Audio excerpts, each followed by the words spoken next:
Shopping around for computer peripherals when you're a Linux user is a bit annoying. I have a mouse with a buggy scroll wheel that just goes all over the place, and the frustration is taking years off my life. So naturally, I've considered replacing it. The problem isn't that the mice I'm looking at are incompatible. On the contrary, just about anything is going to work perfectly.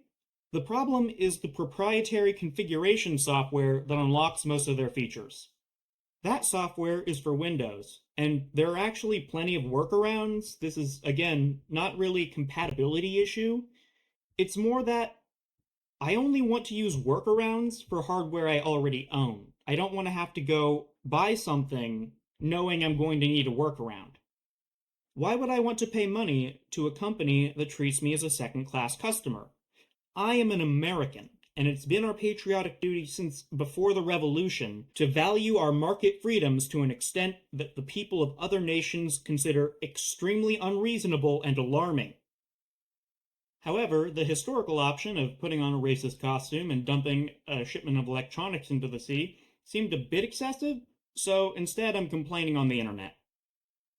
While I'm at it, I would like to mention the other problem, which is that most gaming tech companies are some mix of embarrassing, incompetent, fraudulent, acquired, Logitech, or acquired by Logitech. It's time for our brief presentation on why you should also hate Logitech. First, the three co-founders of Logitech. One of the co-founders is on the board of trustees of two libertarian think tanks. One of them is the Reason Foundation. The Reason Foundation is part of the State Policy Network. The State Policy Network includes the Heritage Foundation. Executive aggrandizement.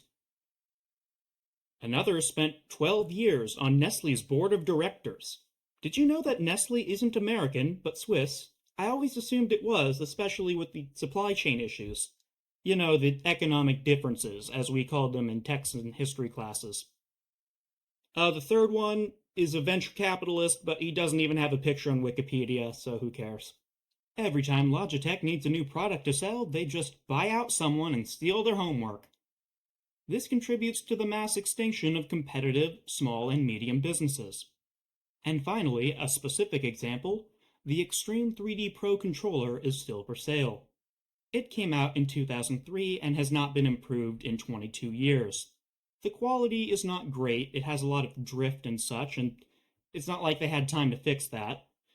It still costs $35, and are you sure they're not American?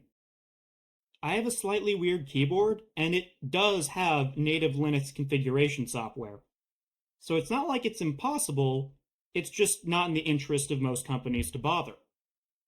I mean, considering my options, I'm actually interested in just making some variation of DIY 3D printed mouse. There are existing examples online and on YouTube and so on.